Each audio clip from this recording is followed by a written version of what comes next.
Untuk ibadah pasti. Untuk apa lagi kira-kira Pak? Untuk syiar, tempat musafir, apa lagi Pak? Tempat menikah, ijab kabul gitu ya. Ada lagi? Sudah, cuma sebatas itu fungsi masjid kita. Bahas masalah umat. Wah, ini kalau sudah bahas masalah umat nih biasanya bahaya nih. Umat yang mana yang kita bahas nih?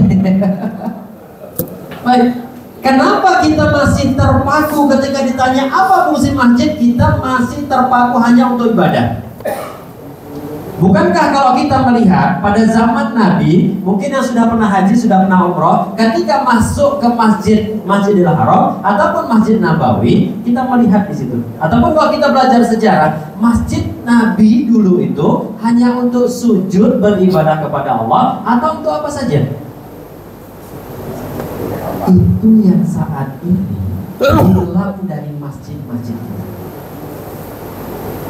Masjid setelah sholat, khususnya setelah sholat isya, krek mati lampu, krek kunci pintu, gitu Pak ya. Akhirnya sudah pernah mendengar kata-kata masyarakat, ketika bangun masjid, pintu rumah kita digedor-gedornya, minta sumbangan, dia di jalan sama kita, masjidnya sudah jadi, dikuncikannya, kita tak boleh masuk. Sudah pernah dengar kayak gitu Pak? Pernah. Udah pernah? Oh, berarti kalau sudah pernah, berarti masjid yang saat ini datang, insya Allah malam tidak terkunci.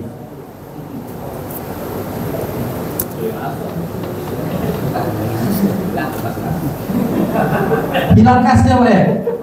Hilang kota amalnya? Nah, itulah dia. Karena masjid kita saat ini, mohon maaf, yang menjaga cuma bukan menjaga, tapi takmir masjid hanya sekedar azan, kemudian setelah itu qomat, kemudian ngidupkan lampu, ngidupkan masjid, nyalakan kipas atau AC. Setelah sholat, balik pulang, matikan lampu, matikan AC atau kipas, tutup pintu, hanya sekedar itu saja. Maka masjid kita belum bisa berfungsi sebagaimana mestinya. Kalau kita belajar sejarah pada zaman Nabi saja, masjid itu tempat belajar siasat. Berpolitik kan di situ diajarkan Nabi.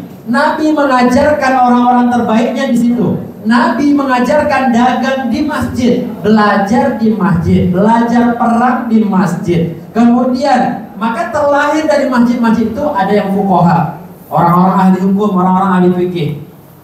Kemudian ada umara, orang-orang pemimpin yang luar biasa. Di mana dididiknya? Di masjid. Saat ini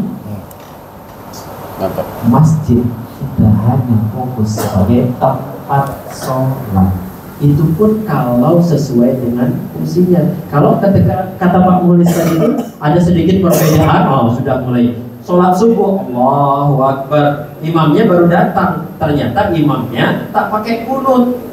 Setelah ruku, sami Allahu liman hamidah, Allahu Akbar. Yang belakang bertunggu semuanya. Aku ikut sujud kita tadi, itu belum kunut. Masih ada tahun 2024 masjid-masjid yang meributkan masalah kunut, masalah bismillah. Tapi tak pernah ada masjid yang meributkan orang yang tak sholat subuh. Betul Pak ya? Betul. Gara-gara kunut itu bisa berdebat gitu. Kau nih tak belajar sunnah, kau nih tak belajar hadis, kau nih tak punya ilmu. Bisa kayak gitu. Tapi tak pernah bid'ah. Kullu bid'atin dolalah, wa kullu dolalatin finnar. Semuanya finnar gitu. Kalau bahasa kita neraka, apalagi kalau ditambah neraka jahanam, dikit-dikit neraka, agak ngeri juga. Tapi kalau kita belajar bagaimana mengembangkan masjid, akhirnya kita paham, ataupun yang disampaikan oleh Pak Mulis tadi itu sudah luar biasa. masjid itu kita jaga. Kalau memang di masjid itu, mohon maaf ya, mohon maaf, mungkin masjid itu ada sekedar mereka itu menjalankan ala NU, ya sudah berjalan ala NU. Kalau mereka berjalan seperti Muhammadiyah, berjalan seperti Muhammadiyah, imam pun jangan suka bertantang-tantang. Datang, wah aku imam. Mohon maaf, sekedar cerita. Idul Fitri kemarin, saya ketika imam dan khotib di masjid apa? Masjid Agung. Masjid Agung, kemudian saya sebelum naik mimbar, sebelum jadi imam, saya tanyakan dulu di sini mayoritasnya pakai bismillah atau tidak? Oh pakai Ustaz, oke berarti saya pakai bismillah. Jangan sampai nanti saya ada di depan Bismillahirrahmanirrahim, dari belakang. Nah, kode itu. Tapi ketika kita lihat, kalau saya tanya-tanya, oh berarti oke, bismillah.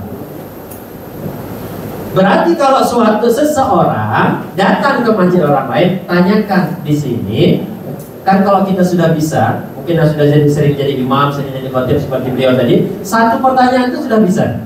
Di sini seumpama pertanyaannya. Di sini kalau sholat subuh, di sini sholat subuhnya pakai kunut atau tidak? Oh di sini pakai kunut, berarti otomatis pakai bismillah. Kan gitu urutannya tuh. Yeah. Ataupun kita, oh di sini biasanya imam pakai bismillah atau tidak? Oh pakai bismillah, ya sudah otomatis pakai kunut.